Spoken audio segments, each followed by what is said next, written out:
साथियों नमस्कार। आज हम जिस विषय पर बात करेंगे आपसे वो एक हमारे किसान भाइयों के लिए बड़ा खुशी का दिन है। अभी आपको याद होगा मोदी जी ने आत्मनिर्भर भारत की बात की थी, तो उसके लिए आज उन्होंने किसानों को आत्मनिर्भर कर दिया, देश के किसानों को। ये एक बहुप्रतीक्षित मांग थी किसानों की कि हमारी जो उपज हम पैदा करते हैं उस उपज का मूल्य हम तय करें, हम कहीं भी बेच सकें।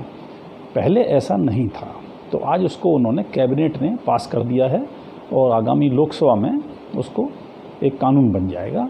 और जब कैबिनेट ने पास कर ही दिया तो लोकसभा में उसे कोई रोक नहीं सकता है और कोई रोकना चाहेगा भी नहीं, क्योंकि किसानों का मामला है।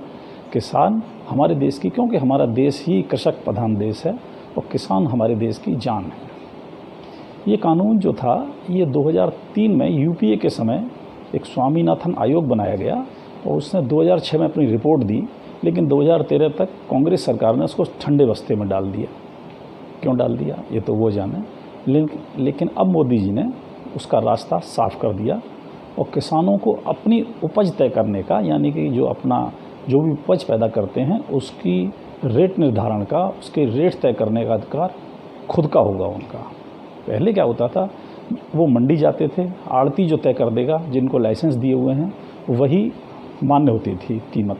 अब ऐसा नहीं है। यानी कि आप देखो, एक छोटा से छोटा काम करने वाला, चाहे वो एक घुमंतू जाति वाले, आपने लोहा पीटा समाज देखा होगा, वो अपनी कढ़ाई भी बनाता है तो वो खुद तय करता है कि भाई हमारी कढ़ाई का रेट क्या होगा। एक किसानों के लिए ये नहीं था। तो मोदी जी ने, या ये कहिए मोदी सरकार ने, ये हक उनको दिया कि आप आगे से किसी भी देश में कहीं भी मंडी में अपना माल ले जा सकते हैं और उससे अपनी उपज का मूल्य निर्धारित कर सकते हैं। अभी कुछ लोगों को आशंका हुई कि भाई ऐसा तो रेट बढ़ जाएगी हर चीज़ की। नहीं, ऐसा नहीं है, क्योंकि इससे कंपटीशन आएगा। अगर आप कहीं किसान कोई महंगी भी बेचेगा तो दूसरा जो व्यापारी है उससे सही रेट दूसरी जगह से लाएगा। तो एक जैसे कंपटीशन में सभी चीज़ें बाज़ार में बिकती हैं, वैसा ही ये भी होगा। तो ये बड़ी बहुप्रतीक्षित मांग थी किसानों की, तो इसको आज मोदी सरकार ने ये इसको लागू कर दिया। और यानी कि आपको याद होगा कि उदारीकरण पूरे उद्योगों का हो गया। जब से उदारीकरण आया, छोटे छोटे उद्योगों को फ़ायदा हुआ, लेकिन किसान को फ़ायदा नहीं हुआ। हमेशा वोट बैंक की राजनीति के तहत इनका लोन, कर्जा माफ़ किया गया, कभी बिजली बिल माफ़ किए गए, जबकि उसका कोई मतलब नहीं है। उस माफ़ करने से कोई फ़ायदा नहीं है, क्योंकि वो फिर उस पर चढ़ जाता है। जाड़ा, गर्मी, बरसात, जो भी ख़राब हो गई फसल तो हो गई, उसकी उपज का भी मूल्य उसको नहीं मिल पाता था।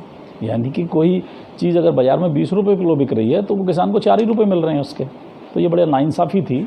जो उसकी पैदा करता है उस चीज़ को, उसको रेट नहीं मिल पाता। बाकी जो बीच में मुनाफाखोर थे वो अपनी इसको फ़ायदा उठाते थे सारा। तो ये एक मोदी जी ने किसानों के लिए एक बहुत अच्छा काम किया, जो कि किसान बहुत सालों से मांग कर रहे थे।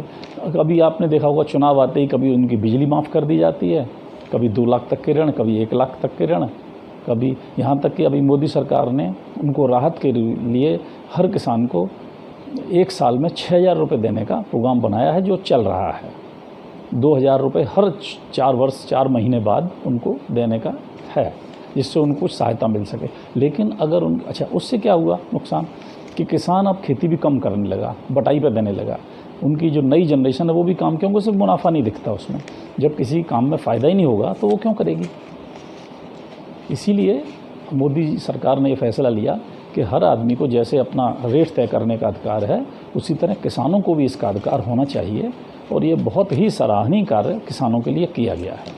उसके किसान, हमारे कृषक भाई, जो ज़्यादातर हमारे देश की जो पूरी कृषि प्रधान देश ही है हमारा, तो इसलिए किसानों को बहुत फ़ायदा हुआ। उनके लिए एक तरह से आज ये पर्व का दिन है। और भाइयों, एक बात और कहनी थी आपसे कि आप इस प्रोग्राम को अगर अच्छा लगे तो आप लाइक और सब्सक्राइब करें, जिससे कि आपको वीडियो तुरंत पहुंच जाया करे। धन्यवाद।